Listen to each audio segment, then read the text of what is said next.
Greetings, ladies and gentlemen, and welcome to this latest narration on the web series The Nature of Predators. If you're new to the series, there is a playlist listed down below in the description. And as always, I hope that you enjoy. Chapter 126.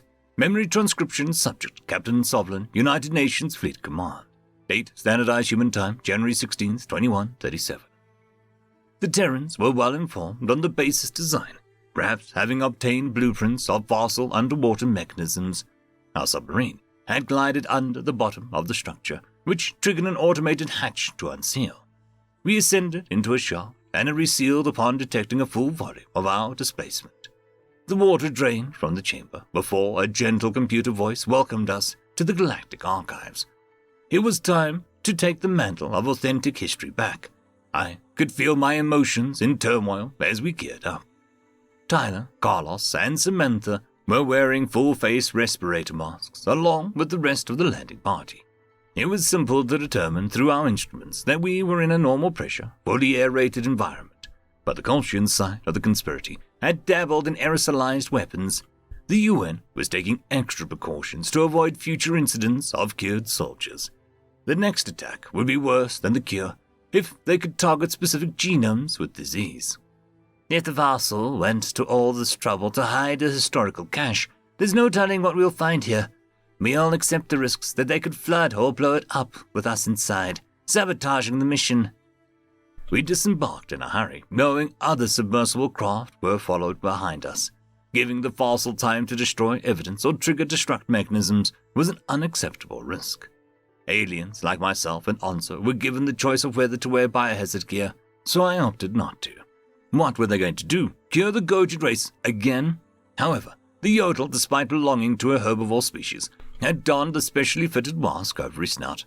"Why the gob? Have you been getting flesh cravings from being around Tyler?" I asked. Onzo sucked in a sharp breath. "Nobody is messing with my biochemistry ever again, though I agree Tyler eats too much meat for his cholesterol." Tyler tightened his fingers around a gun. "Judge all you want. I'd rather die than live without a fecking burger." "That's not a sane thing to say," I mumbled. "Well, you've never had a burger. Rabbit food doesn't hit the spot, man." "Spare Baldy and gory details," Sam chuckled. "We got work to do." Upon receiving a signal, Terran soldiers pushed out in pairs through the cramped exit door. There were no sounds of resistance from the reception pad, despite the fossil-based secretive nature. I sidled up to Onzo, and we followed our human friends out into fresh air. My gun was ready in my grip, but no hostiles or personnel were in sight.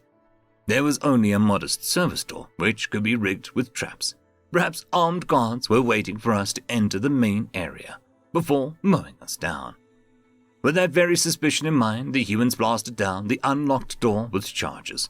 Confusion was evident in their body language, despite the hazard masks and their lack of tails. The peak inside revealed only a library-like lobby, with a lone fossil receptionist behind the desk.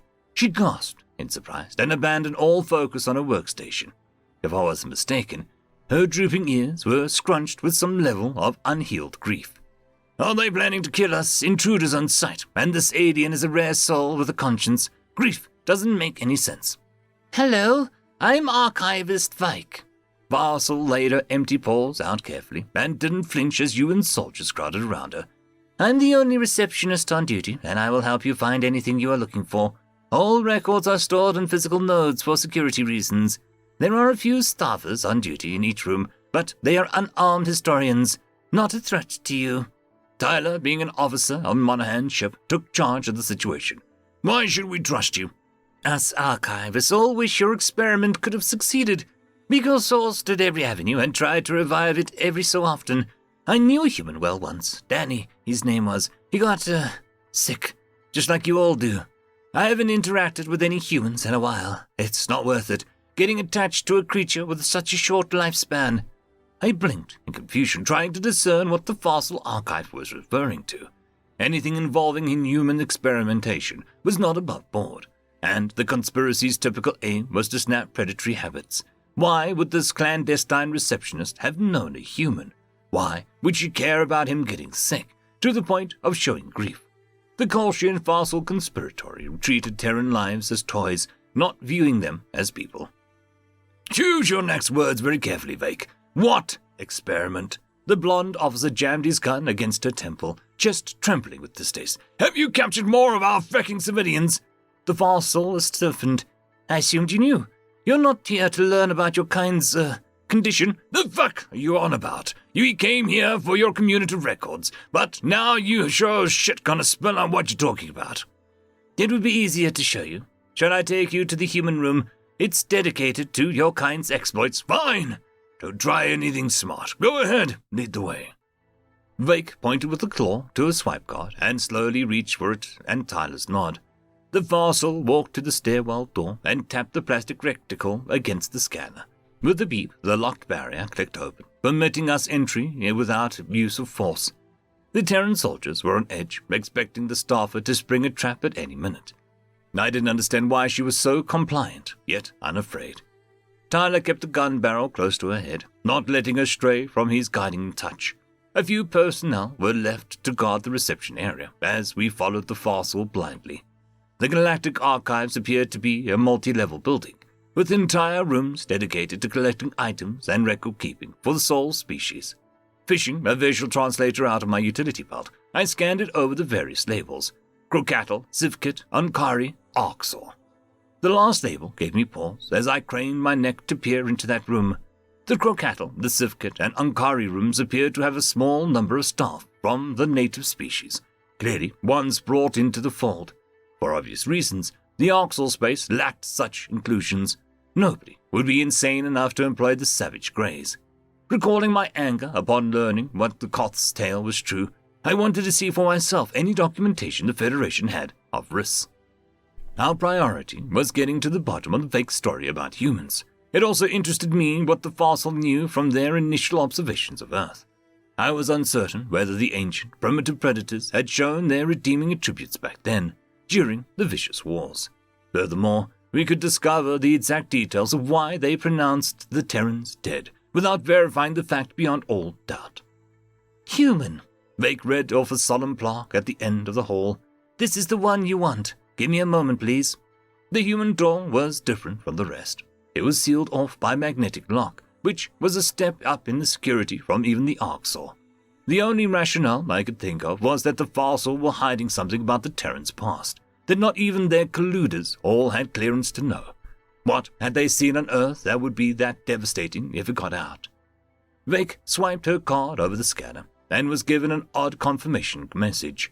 The fossil ducked her head in a forlorn fashion, pushing the entrance open. Tyler shoved her into the room, forging ahead with apprehension. I followed Marcel's friend with hesitant steps, and what I saw almost swept me off my feet. The extra security wasn't about any information they were hiding. It was about a species containment. Audible gasps came from the UN soldiers as their eyes landed on 3 humans seated at a desk. The trio didn't look particularly impressed for predators, hunched over holopads with singular focus. I couldn't see any signs of mistreatment, restraint, or coercion. Other than odd plastic clothing, there was nothing out of the earthling norms. A few fossil milled about as well, though they halted in their tracks upon our entry. The Terrans working with the archivist seemed amazed, spotting others of their kind. "What the?" Samantha murmured. The grey-haired human walked over with a limp, and startled when the gun pointing at shouting voices greeted him. Tyler ordered the soldiers to round up the other staffers, placing them into kneeling positions. How had the Terrans gotten into galactic archives? At the bottom of Tusk's ocean. This didn't compute in my brain, but I sure wanted to hear what Vake's experiment was. Were they trying to turn Earth's people into Federation sympathizers? Carlos shouted at the silver-domed man who approached us. "You! What is your name?" "George Murphy." The strange human's eyes darted around, and he showed signs of nervousness. Who are you?" "We ask the questions." "Okay, sir. Please don't flip your lid. I just don't understand where you come from." "You're human. We come from Earth." "I know that." "Whoa, my golly. Is that a United Nations symbol?" "Yes, that's who we work for." "Look, maybe I should explain," Vake began. George's eyebrows knitted together. "So they've been hiding spaceships all this time. They really did find a flying saucer at Roswell. God."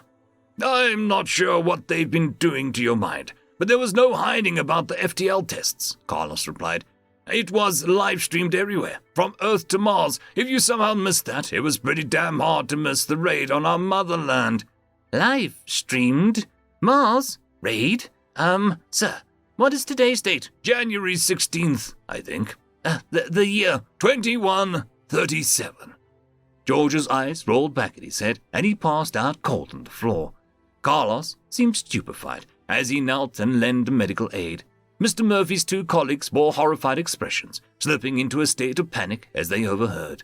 I wasn't following what was going on myself, but there was a clear disconnect between these possible captives and current events. Tyler wheeled on the archive's Vake, an livid expression no doubt lurking beneath his mask. What year do they think it is? The blonde human hissed. Vake closed her eyes. I was explaining. We've been working on this project for centuries, on and off. I'd have to check the files to give you specific answers, but we haven't visited Earth since your presumed extinction. What? The panicked Terran staffer asked. That was during the Cold War, 150 years ago at least. Samantha shook her head in bewilderment. Feck, this is a new one. Tyler waved a hand. Get the three of ours out of here, and to our medical way. Make sure you screen them for contaminants and contagions before removing your gear. Soldiers took care with the unconscious George Murphy, and the two other predators were escorted out too. The staffers seemed more agitated than they had before our arrival, with one still demanding answers from the UN troopers.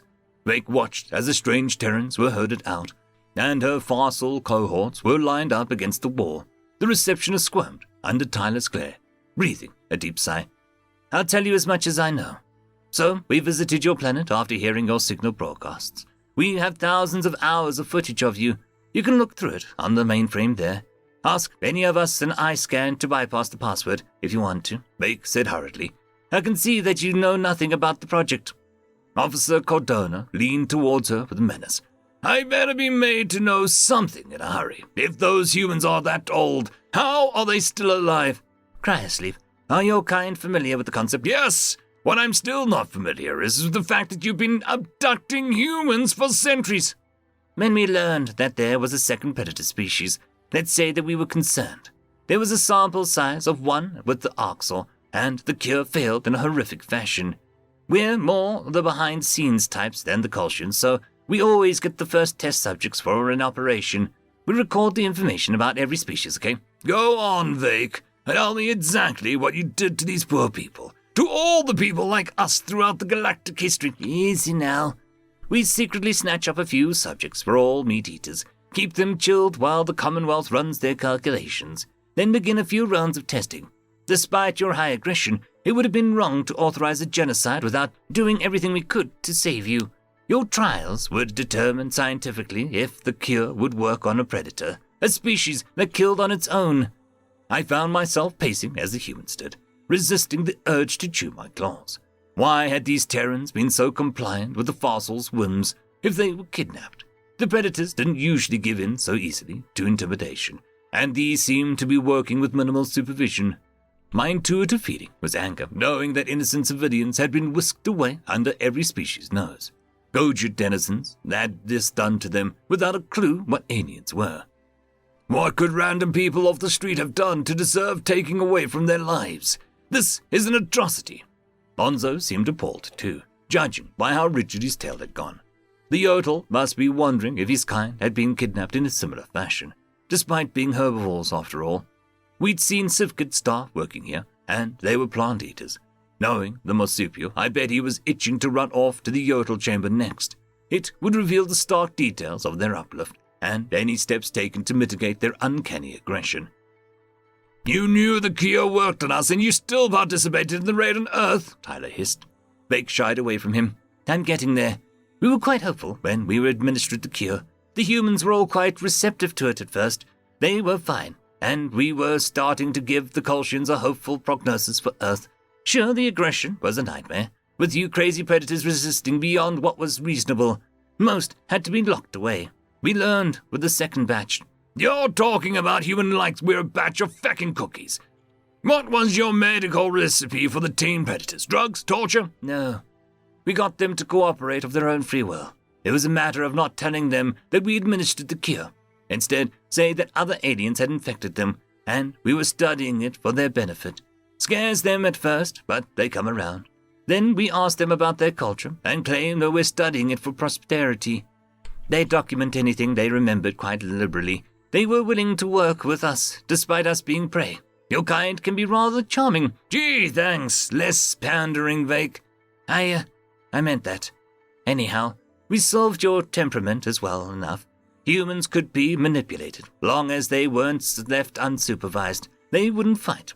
Our trials were exhaustive, meant to run several years of eating herbivore food and living the life of genuine sapiens.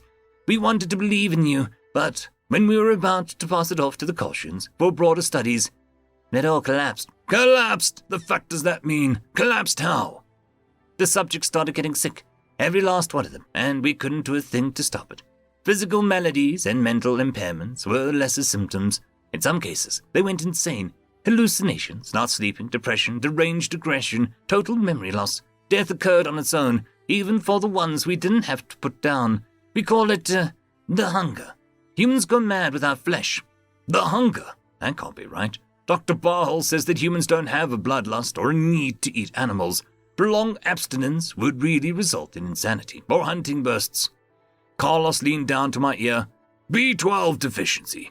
We need that vitamin for neuron upkeep and blood oxygenation. Fecking idiots.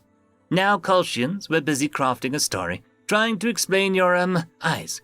They mistrusted humans, but we convinced them that you were different than the Oxal, Vake continued. So thanks to our faith, they already announced your existence to the Federation. Then the failure threw a wrench into our plans. Time to backpedal. The Fossil Ambassador packaged your terrible history, and the Kolshians fed them that instead. Tyler shook his head. You painted the worst picture of us possible. Not that we didn't already know that, but... We were buying time to figure out what went wrong. The Kolshians agreed to help stall, hence why the extermination plans against Earth dragged on for decades. But constant failures with our human experiments weren't acceptable. We made no progress. The Commonwealth lost patience and pronounced you incurable. They also issued a directive to wipe all public knowledge of predators having culture, so no bleeding heart would try curing one again. Yet here you are today, trying to fecking cure us again. The fossil felt that it was wrong not to cure a curable species. The Kolshians wouldn't even listen to the idea of dropping the cure as a last-ditch effort. It was all straight to killing you. You're alive because of us. We thought we'd find a breakthrough eventually, so we had to continue the work. We spun a tale that you bombed yourselves and stopped them from wiping you out. I blinked in confusion, not certain that I'd heard correctly. The fossil had deceived everyone, including the Kolshian conspirators, in order to perfect the cure against humanity. Meanwhile, the lone subjects were predators who were frozen the better part of 2 centuries ago. The Terrans survived to present day because the twisted regime thought that they could be molded into herbivores given time. From what Carlos told me, if the fossil figured out the missing mineral, they would have been right. Another day, another crazy alienist always gets better, Samantha whispered. Sorrow flashed in Vake's eyes. So the galaxy proclaimed Earth dead. That lie was a grave error in judgment.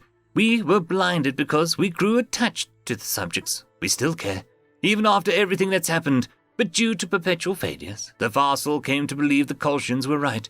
Curing humanity was hopeless. We're running out of specimens, but we still raise a small group once every few years, after the hunger gets the last ones. You think you failed? Why didn't you finish us off decades ago and then you help attack Earth after we tried to join the Federation? The Kolshians would have noticed if we observed or attacked you. They have the Shadow Fleet, not us. We didn't want to admit we lied. Chief Nikonus was livid when your kind resurfaced. So despite the wild schemes he tossed around, we joined the extermination fleet to fix our mistake once and for all. You know what the irony is? Tyler tensed his shoulders. Sure, I'd love to hear it. The irony is now, the Kolshians are the ones who think that you can be cured. We told them that if it failed back at the time, but they didn't listen to how it all transpired. They wanted a yes or a no on their killing plans, so today they think that they can mold you because Noah lied and offer and said that he can live on just plants. Nikonus, the old codger, fucking fell for it. It was almost as if the fossil was pleased that the humans knew the truth, so that they could validate her thoughts on the hunger. I would still be reading from her claims when the next one hit me like a slap in the face. I wasn't sure how to begin processing such stunning admissions. However, having the world I thought I understood blow up around me was beginning to feel familiar. It never became easy, but it was morphing into a manageable sensation. Okay, that's quite enough, Vake, Tyler muttered. One last thing. Where are the rest of your human specimens? The fossil archivist gestured with a paw. Right this way. The Predator's soldiers followed their guide, and I steeled myself for a meeting with the primitive humans from their most barbaric times. The ones that greeted us in the room hadn't seemed so violent and uncivilized. Still, I mistrusted anyone who was raised amongst bloodshed without the comforts Earthlings enjoyed today. Hopefully, the Terrans were ready for any trouble that awakened kin might stir up too. End of chapter. I'd quickly like to thank the T5 channel members and patrons: Cam Maxwell, Casper Arnholtz, Bushmaster177, Lord Azrakal, Ambrose Cattell, Quantum Wednesday, Dragzoon W.R.E, and Blueberry Cat. Thank you very much for the support. It is super appreciated.